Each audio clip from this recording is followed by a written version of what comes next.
भगवत प्रेरणा थी। श्री हरि ने ही उनके हृदय में प्रेरणा दी, क्योंकि सबके हृदय में वही वास करते हैं। और सुखदेव जी जिस दिशा में राजा परीक्षित गंगा तट पर ध्यान लगाए बैठे हैं, आस लगाए बैठे हैं, मेरा प्रभु आएगा, मेरा प्रभु आएगा, मेरे गोविंद आएंगे, श्री सुखदेव जी उधर चल दिए। श्री सुखदेव जी को उधर जाते हुए देखा, हलचल हो गई, सृष्टि में व्याप्त हो गया कि आज श्री सुखदेव जी परीक्षित का उद्धार करने जा रहे हैं। परीक्षित का उद्धार सुख करेंगे।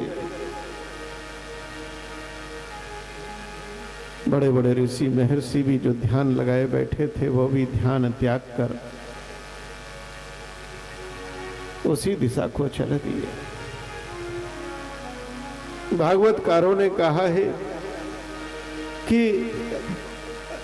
वेदव्यास ने जब देखा कि मेरा सुख बोलेगा, जो आज तक नहीं बोला, श्री वेदव्यास अपने पिता के पास जाते हैं, महर्षि पाराशर। महर्षि पाराशर जिन्होंने 60,000 वर्ष तो तप किया था, उनकी जटाएं भी और धरती को स्पर्श करती चलती थी पृथ्वी पर। ऐसे पाराशर भी उठकर चल दिए, मेरा सुख बोलेगा, आज सुख बोले। सुखदेव ऐसे संत जिस स्थान पर श्री सुखदेव जी ने परीक्षित का उद्धार किया है, उस स्थान का नाम सुख तीर्थ पड़ा, सुख तार पड़ा। सुख ने जहां परीक्षित को तारा, कालांतर में उसको शुक्रताल कहने लगे। सुख ने जहां तारा है परीक्षित को, वह स्थान शुक्रताल मुजफ्फरनगर जनपद में गंगा के किनारे आता है। बड़े बड़े ऋषि महर्षि आ गए हैं। श्री सुखदेव जी ने जैसे ही और प्रवेश किया है, राजा परीक्षित ने श्री सुखदेव के अंदर बोलिए श्री गोविंद भगवान की जय। श्री गोविंद का ध्यान और दर्शन पाया है। मेरा गोविंद आज सुख रूप में आया। राजा परीक्षित ने उठकर सम्मान किया है, आदर दिया है, चरणों में सर लगा, आसन दे दिया। एक वट वृक्ष के नीचे श्री सुखदेव जी पत्रम पुष्पम फलम तोयम, फल फूल पत्तों से श्री सुखदेव जी के चरणों में निवेदन किया है कि जिस प्राणी की मृत्यु सन्निकट हो, ऐसे प्राणी को क्या करना चाहिए। अतः प्रक्षामि सिद्धम योगिनां परमं गुरुं पुरुषस्य यत् कार्यं म्रियमाणस्य सर्वथा। राजा परीक्षित का प्रश्न है कि जिस प्राणी की मृत्यु सन्निकट हो, सामने खड़ी हो, उस प्राणी को क्या करना चाहिए। श्री सुखदेव जी ने कहा क्या करना चाहिए। राजन, जो करना चाहिए वो तो आपने कर दिया। अरे ऐसे प्राणी को संसार से मोह त्याग कर, सब कुछ त्याग कर श्री गोविंद में अपना ध्यान केंद्रित करना, और वो आप कर चुके हैं। जो आपने प्रश्न किया उसका उत्तर मैंने दे दिया।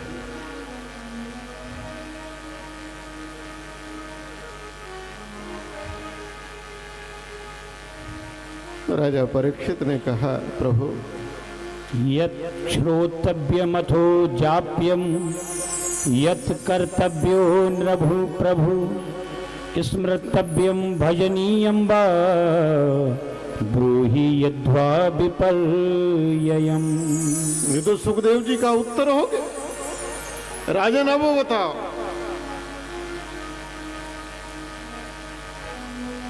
तो सुखदेव जी ने अनेक प्रश्न और परीक्षित ने अनेक प्रश्न सुखदेव जी से किए हैं। उन प्रश्नों में बहुत कुछ आता है। ये सृष्टि क्या है, कैसे बनी, इसका स्वरूप क्या है, और उन्हीं फिर प्रश्नों का विस्तार होता चला गया है। और उन्हीं प्रश्नों के विस्तार में श्री सुखदेव जी ने और स्पर्श दीक्षा राजा परीक्षित को दी है। सर पे हाथ रखा है और मंत्र दीक्षा दे दी है और 12 अक्षर मंत्र का जप करने का साधन बताया है। ओम नमो भगवते वासुदेवाय।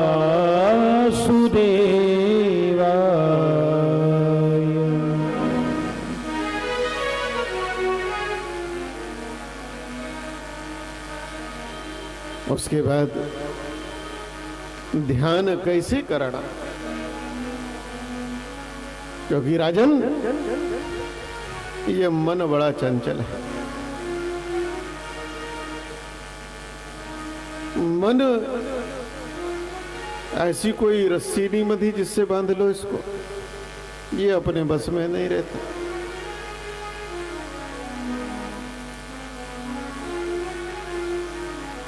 ये कब क्या सोचने लगे, कहां को चल दे, इस मन को पासपोर्ट वीजा की भी जरूरत नहीं पड़ती महाराज। ये जब चाहे जिस देश में पहुंच जाए। इसको रेल और हवाई जहाज में टिकट की भी आवश्यकता नहीं, अभी बैठे बैठे कहीं भी पहुंच जाए। इस मन को कैसे बस में करना, तो ध्यान की विधि भी बताई है।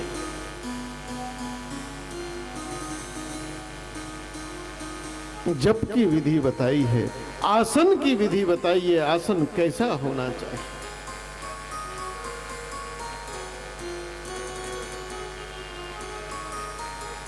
और श्री सुखदेव जी ने कहा यह सब करते ध्यान केवल परमात्मा में स्थित होना चाहिए। परीक्षित जी ने पूछा परमात्मा कैसे हैं, तो फिर भगवान के सूक्ष्म स्वरूप का भी वर्णन किया है। सूक्ष्मातीत सूक्ष्म जो है उस स्वरूप का वर्णन करने के बाद फिर भगवान के विराट स्वरूप का भी वर्णन करा है।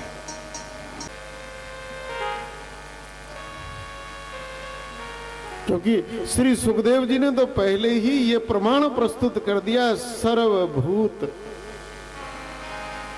हृदय, सर्वभूत हृदयों के अंदर वास करके श्री सुखदेव जी ने उत्तर दिए हैं।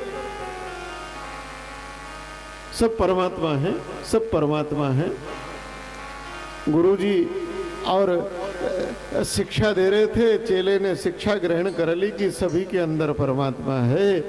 चेला पढ़ लिख के गुरुजी के सत्संग से चला जा रहा था, उधर राजा का हाथी जो है वो बिगड़ गया, पगलाया गया, मदोन्मत्त हो गया। वो अपनी सूंड से सबको उलटता पुलटता बाजार में चौरस्ते पर जा रहा था। महावत चीख चीख के कह रहा था, हटो भाई हटो, हटो भाई हटो, हटो। चेला जो है गुरुजी के यहाँ पढ़ के आया था। चेले ने कहा मैं भी नारायण, हाथी भी नारायण। गुरुजी ने शिक्षा दी, अब नारायण नारायण का क्या बिगाड़ेगा। जब वो भी नारायण मैं भी नारायण तो कौन हटे। हाथी निकट आया, चेले को सूंड में पकड़ा, उठा के फेंक दिया। बेचारा गिरता पड़ता, हाथ पैर टूटे, चोट लगी। गुरुजी के पास गया कि ये कैसा पाठ पढ़ाया, आप तो कह रहे सब नारायण हैं। बोले बेवकूफ, तुझे हाथी नारायण लगा, और हाथी पे बैठा महाभारत नारायण नहीं लगा जो कह रहा था हटो हटो भैया। तो जीवन में अगर ज्ञान में स्थित हो गए तो व्यवहार अपने आप हो जाएगा, लेकिन व्यवहार करने की नौटंकी करोगे तो फिर हाथी की सूंड में फंस के पटको। सर्वत्र ब्रह्म है,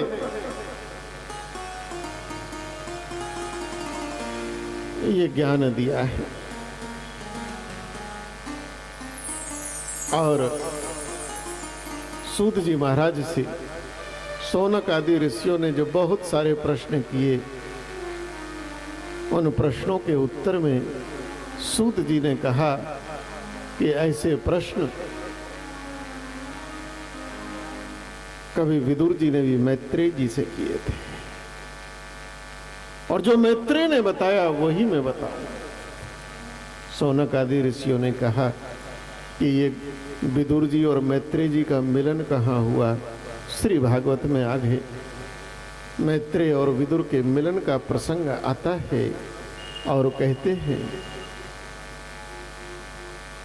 कि जब भगवान श्री कृष्ण अनंत में समाने लगे, धराधाम से, और फिर व्यापक होने लगे, तो भगवान मुकुंद माधव श्री कृष्ण की अंतिम भेंट श्री उद्धव जी महाराज से हुई। उद्धव जी भगवान के प्रिय सखा है, और उद्धव जी भगवान से बड़े भी हैं, कृष्ण से बड़े भी हैं, इसलिए वह भगवान के मित्र भी हैं। और जब कोई बात आती थी तो माँ भी उद्धव जी से कृष्ण की शिकायत करते थे, तो उद्धव जी उनको समझाते भी थे और डांटते भी थे। अंतिम भेंट प्रभु की उद्धव जी से हुई है, और भगवान ने उद्धव जी को कहा, उद्धव अब मैं इस विश्व व्यापक सृष्टि में समा जाऊंगा। और प्रभु ने अपनी चरण पादुका उद्धव जी को दी कि उद्धव मेरी ये चरण पादुका तुम बद्री का आश्रम में ले जाकर स्थापित कर दो। श्री बद्री नारायण भगवान जहां है वहां मेरी पादुका, बद्रीनाथ धाम में भगवान की पादुका स्थापित की गई।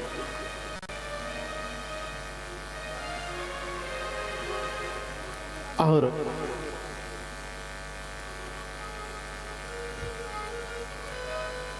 उद्धव जी बहुत दुखी हुए।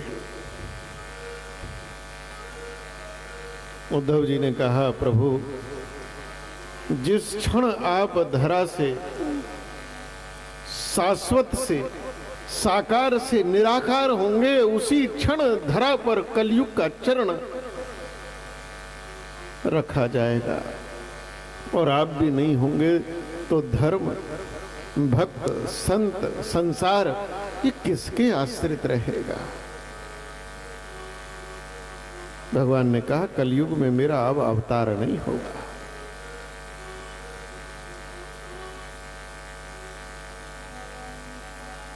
लेकिन जब उद्धव जी ने कहा तो प्रभु ने एक बहुत सुंदर व्यवस्था की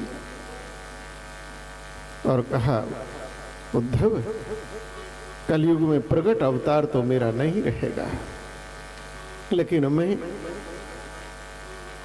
आज से और जो ग्रंथ है इस ग्रंथ में प्रविष्ट हो रहा हूं, समा रहा हूं, और ये ग्रंथ आज से मेरा ही स्वरूप होंगे। प्रत्यक्ष प्रगट स्वरूप ग्रंथ वो मेरा ही स्वरूप है। ग्रंथ में जो लिखा है वो मेरी ही वाणी है, मेरी ही आज्ञा है, मेरी ही इच्छा है। और श्री भगवान श्री कृष्ण उद्धव के देखते देखते श्रीमद् भागवत ग्रंथ में प्रविष्ट हो गए।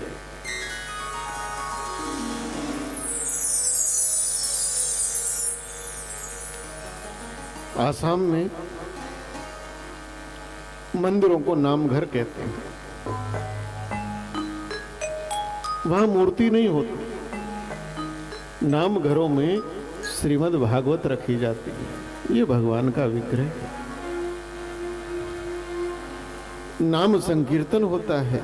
नाम घर में अगर लोग जाते हैं कीर्तन करने, कोई कैसा ही हो, अफसर हो, बड़ा बाबू हो, व्यापारी हो, कुछ भी हो, धोती पहनकर ही जाना है। धोती कुर्ता गमछा लगाकर ही जाएंगे। नाम घर में प्रवेश करने के बाद आधे झुक जाएंगे और गर्भगृह जो उसका है, उस गर्भगृह में आधे भाग से, और जहां भागवत प्रतिष्ठित है, अगर उधर जाना होगा तो दंडवत करके वहां तक जाएंगे, खड़े होकर नहीं जाएंगे। भगवान है, विराजित है। कलयुग में ग्रंथ की पूजा है, चाहे वो बाइबल रूप हो, चाहे कुरान रूप हो, चाहे ग्रंथ साहिब हो, और चाहे रामायण भागवत हो। रामायण भागवत को वही सम्मान आदर देना जो जीवंत भगवान को दिया जाए। घर में रामायण रखिए तो उसका आसन होना चाहिए, साफ सुथरा होना चाहिए, ऊंचा स्थान होना चाहिए, उनको प्रकाश कराना चाहिए। ये नहीं कि इधर उधर कहीं भी पड़ी है, पेच फटा पड़ा है ना। हमने तो गीता प्रेस गोरखपुर को भी पत्र लिखा है, पुस्तक के ऊपर एक कागज वैसा ही लगा देते हैं जो बहुत जल्दी फटता है, गत्ता तो नहीं फटता। हमने कहा ये ना लगाओ।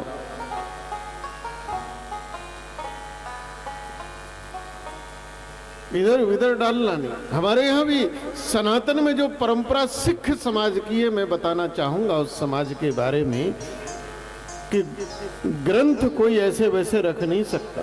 अगर किसी ने घर में ग्रंथ रखा है तो उसको घर में ग्रंथ को रखने का दरबार बनाना पड़ेगा, पालकी बनानी पड़ेगी, और प्रतिदिन उस ग्रंथ का पाठ करना पड़ेगा, प्रकाश करना पड़ेगा। गुरुद्वारों में भी धन्य हो, मैं इस्लाम को और सिख को एक बात का जरूर साधुवाद देता हूं कि प्रातः 4 बजे ग्रंथी उठते हैं, पाठ करते हैं। 5 बजे के आसपास मुल्ला जी उठते हैं, अजान देते हैं। आज तक किसी गुरुद्वारे में, किसी मस्जिद में टेप रिकॉर्डर से अजान या पाठ नहीं हुआ, लेकिन हमारे सनातन मंदिरों में हम विचार ही नहीं करते। पहली बात तो 6 बजे से पहले पंडित जी नहीं उठेंगे, भगवान चाहे उंघाते रहें, और उसके बाद टेप रिकॉर्डर बजा दिया। जितनी भी आरतियां हैं 2 घंटे तक चल रही हैं आरती। अरे आरती निरंजन है, हाथ में थाल होना चाहिए, घंटी होनी चाहिए, शंख अपने हाथ से करो। ये टेप रिकॉर्डर बंद होने चाहिए। और ऐसा नहीं है, सिखों का समाज व्यवस्था करता है। वो बेचारा पंडित जी क्या करें, उन्हें अपना जुगाड़ खुद करना पड़ता है। क्या मोहल्ले के लोग कभी विचार करते हैं कि हमारे मोहल्ले में मंदिर है, चलो भाई 50-50 रुपया महीना भी अगर मंदिर में हम जमा करें, पान तो महीने में 500 रुपए के खा जाएंगे, 50 रुपए जमा नहीं होंगे।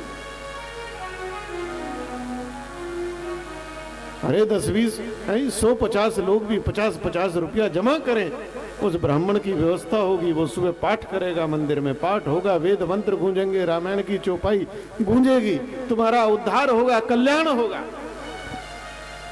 अपने अपने मोहल्ले, अपने अपने गांव के मंदिरों में ये व्यवस्था करनी चाहिए।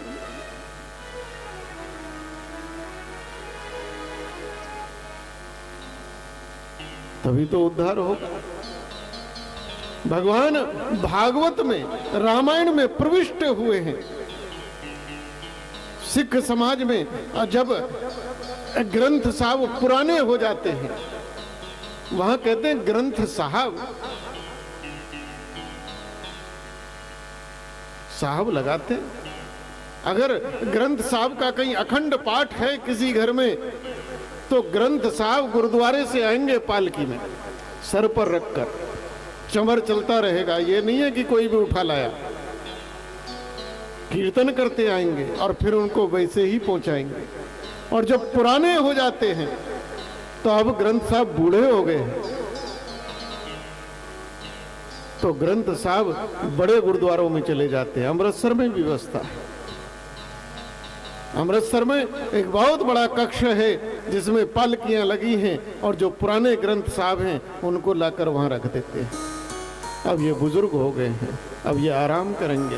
प्रतिदिन ग्रंथी जाकर सफाई करेगा, उनका भोग लगाएगा, चमर डुलाएगा, और फिर एक निश्चित समय के बाद उनका संस्कार भी होता है। ये नहीं है कहीं भी फेंक। अरे हम अपने समाज में इस व्यवस्था को लागू करें, चलाएं कि हमारे घर में जो हमारे ग्रंथ हैं